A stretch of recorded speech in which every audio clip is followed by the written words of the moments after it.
एक और पूज्यपद स्वामी जी महाराज ने प्रेम पथ का शुभारंभ किया है, तो दूसरी ओर इंद्रिय संयम रूपी प्रसंग की समाप्ति की है। कल की चर्चा में साधुक्षण आप जी से अर्ज की जा रही थी, 6 व्यक्ति हैं जो सदा दुखी रहते हैं। संभवतः परमात्मा भी इन 6 में से किसी को सुख देने में अपने आप को असमर्थ मानता है, अन्यथा संत महात्मा ऐसी घोषणा न करते। सदा कहा है, मानो ऐसा नहीं कि कभी कभी दुखी होते हैं, नहीं, संत महात्माओं ने कहा है ये 6 व्यक्ति सदा दुखी रहते हैं। सर्वप्रथम ईर्ष्यालु, जिसके अंदर ईर्ष्या है वह सदा दुखी रहता है। जो किसी से भी घृणा करता है वह भी दुखी रहता है। सुख स्रोत से जब तार ही टूट गई तो उसे सुख कहां से मिलेगा। घृणा उस तार को तत्काल तोड़ देती है, डिस्कनेक्ट कर देती है आपको परमात्मा से। इन शब्दों पर देवियों सज्जनों बहुत ध्यान रखने की आवश्यकता है। जो ज्ञान जीवन में नहीं उतारा जाता है उसे अज्ञान कहा जाता है। किसी काम का निष्ठ बहुत सुनने की बजाय थोड़ा सुना हुआ यदि जीवन में उतार लिया जाए तो वह महाज्ञान है। मात्र ऐसा नहीं सोचना हमें ईर्ष्या से क्या लेना है, हमें इन प्रवचनों से क्या लेना है, हमें सत्संगति से क्या लाभ लेना है। हमें तो एक ही काम है कि हमारी मनोकामनाएं जो है वह किस प्रकार पूरी होनी चाहिए, हमारा व्यापार किस प्रकार से ठीक चलना चाहिए, हमारे घर संतान किस प्रकार से पैदा होनी चाहिए, किस प्रकार से हमारा रोगों से छुटकारा मिल सके, इत्यादि इत्यादि। ऐसे मूल संत महात्मा कहते हैं, ऐसे मूल कहीं के नहीं रहते। सर्वप्रथम ईर्ष्यालु, दूसरा घृणा करने वाला क्रोधी। क्रोधी भी सदा दुखी रहता है। अंदर आग जल रही है तो फिर वह आग दुखदायी है, वह सुखदायी नहीं है। शंकाशील व्यक्ति, जिसका स्वभाव दूसरों पर शंका करने का है, वह भी कभी सुखी नहीं रह सकते। पत्नी यदि अपने पति पर शंका करती है या पति अपनी पत्नी पर शंका करता है, मां अपने बच्चों पर शंका करती है, तो वह घर नरक से बढ़ के तो नहीं होगा, वह नरक समान ही होगा। कला क्लेश उस घर में हर वक्त बनी रहेगी, कोई बचा नहीं सकता। दूसरों पर निर्भर रहने वाला व्यक्ति भी सदा दुखी रहता है। अपेक्षाएं रखने वाला, निर्भर रहने वाला व्यक्ति मैं इस प्रकार से समझता हूं, जो किसी भी प्रकार की अपेक्षा किसी से रखता है वह निर्भरता ही है।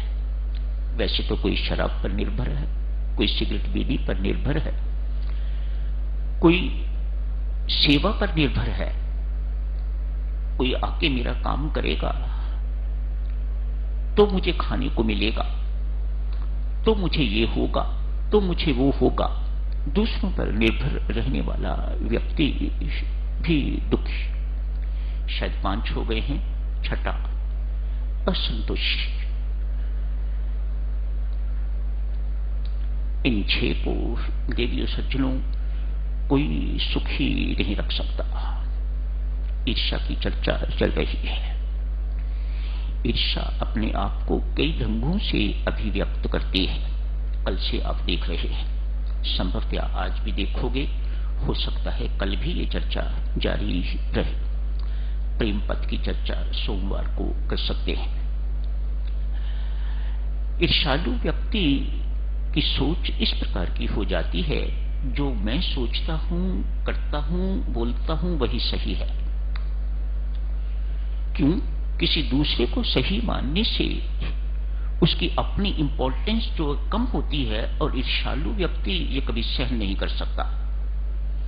ईर्ष्यालु व्यक्ति दूसरे को महत्व नहीं देना चाहता, उसके महत्व को नीचा करना चाहता है, ये ईर्ष्या के चिन्ह है। ईर्ष्यालु व्यक्ति नहीं चाहता कि जितना मुझे महत्व मिल रहा है वह बटे, अतएव हर चीज वह अपने कंट्रोल में, अपने हाथ में रखना चाहता है, उसे बांटना नहीं चाहता।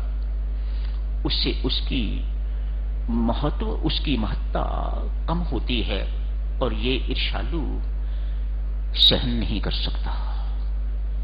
सब कुछ पर कंट्रोल मेरा रहे, ये साधु का स्वभाव नहीं है।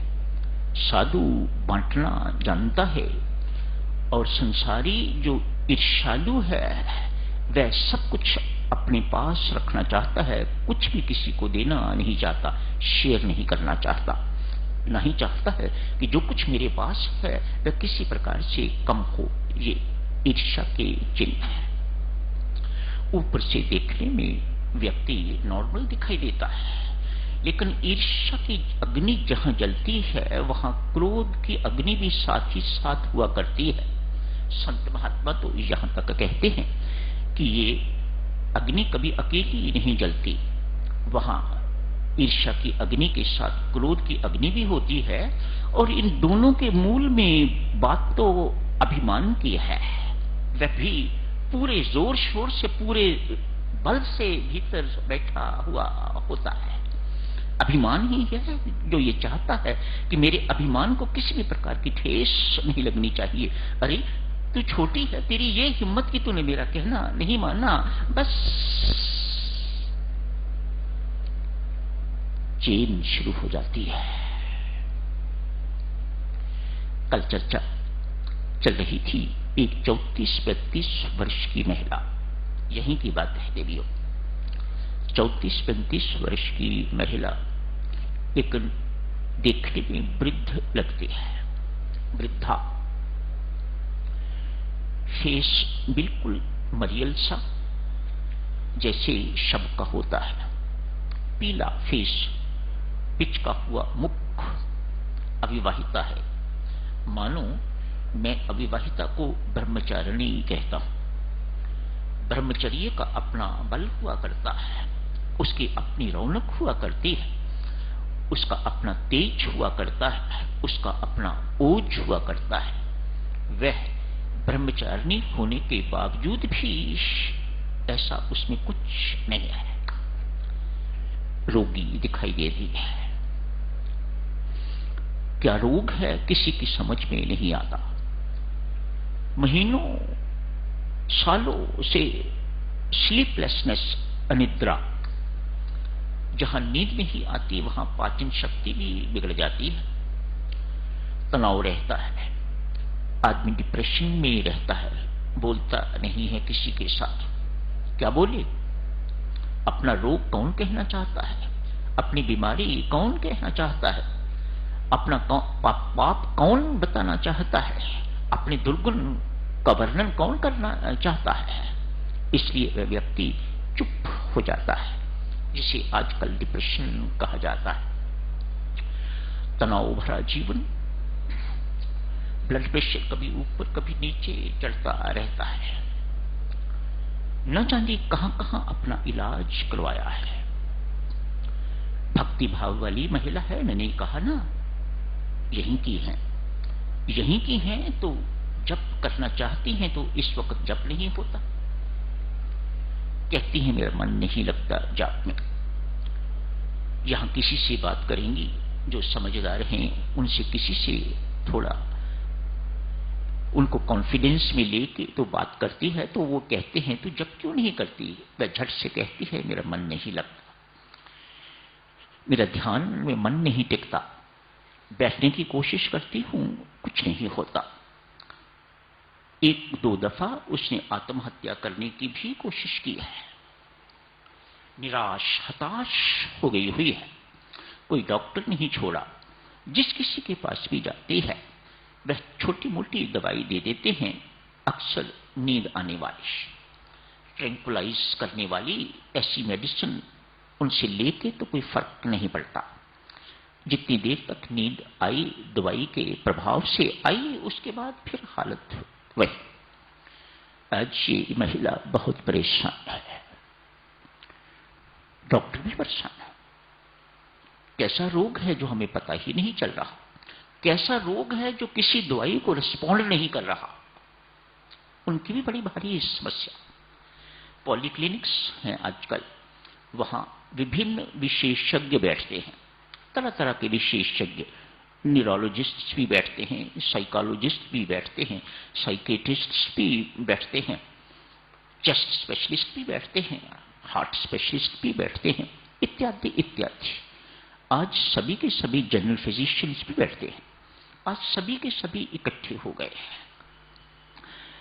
इस महिला की डायग्नोसिस कुछ ना कुछ डिजीज की आज करनी ही होगी। डॉक्टरों ने ऐसा निर्णय ले लिया है। साधुजनों, कई घंटे उस महिला पर व्यतीत किए हैं। आखिर क्या रोग निकला, ये डॉक्टर कहते हैं। वे भी बेचारे इस रोग के सफर, वे कौन से इस रोग से मुक्त हैं? उनमें भी तो ईर्ष्या खूब काम कर रही है, सक्रिय है। डायग्नोसिस की इस महिला को अपनी छोटी बहन के प्रति ईर्ष्या ही नहीं, घृणा भी है। क्या हुआ? जिससे ये प्रेम करती थी और विवाह करना चाहती थी, उससे छोटी का हो गया।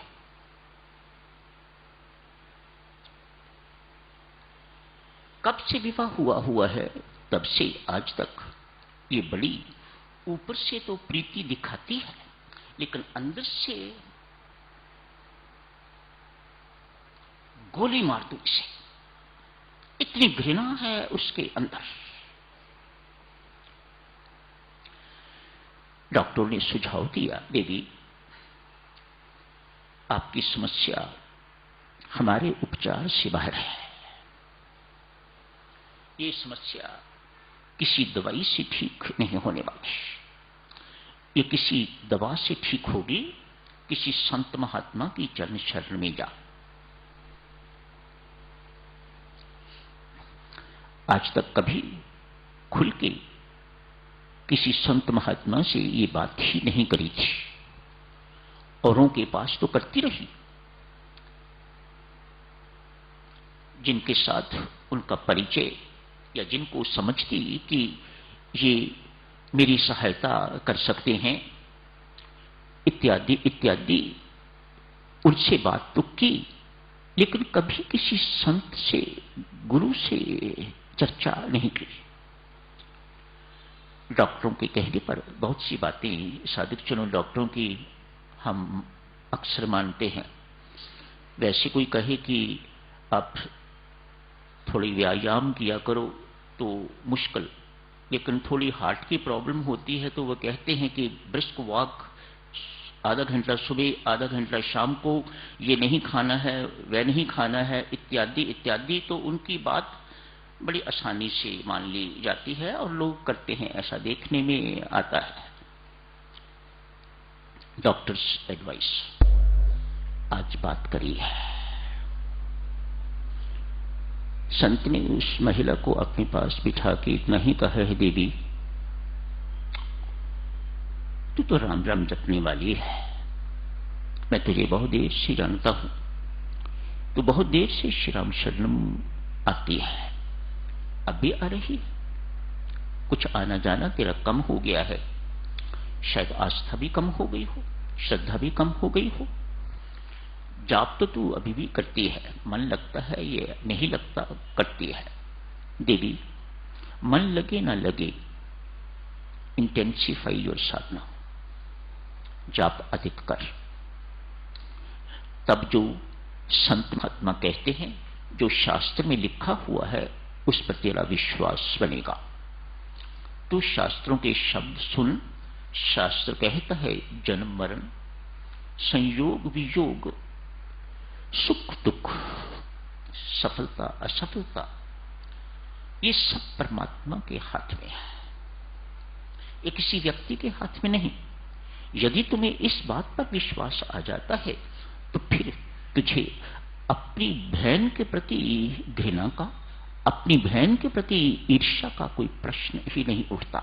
यदि तू ये मानती है कि परमात्मा सब कुछ करने वाला है, उसके कारण उसकी इच्छा से इसका विवाह उसके साथ हुआ है, तो फिर युद्ध किसके साथ कर रही हो, फिर किसके प्रति घृणा कर रही हो? उस बेचारी का क्या दोष है? यदि परमात्मा सब कुछ करवाने वाला है, वही सब कुछ करने वाला है, सब कुछ उसकी इच्छा से होता है, तो तू ईर्ष्या किससे कर रही है? उसका क्या दोष है बेचारी का? यदि तू ये सोचती है कि ये मानव की इच्छा के अनुसार होना था, तो तेरा विवाह उसके साथ क्यों नहीं हो गया?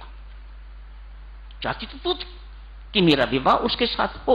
यदि तेरे अपने अधीन होता, तेरी अपनी इच्छा के अनुसार होना होता, तो फिर तेरा विवाह उसके साथ होना चाहिए था। इतनी इच्छा उसकी नहीं थी जितनी तेरी थी। देवी, क्षमा कर अपनी छोटी बहन को। क्रोध की अग्नि बुझा दे, ईर्ष्या की अग्नि अपने अंदर से बुझा दे। घृणा के कारण परमात्मा से तेरी तार टूट चुकी हुई है, इसलिए तुम्हें शांति तब तक, सुख तब तक नहीं मिलेगा जब तक ये तार फिर उस सुख और शांति के स्रोत से नहीं जुड़ जाती। एक चमत्कारिक, एक अंदर से हिला देने वाला आज उपदेश मिला, हिल गई, बहुत सुखी है परमेश्वर की कृपा से। आज वह देवी बात समझ में आ गई।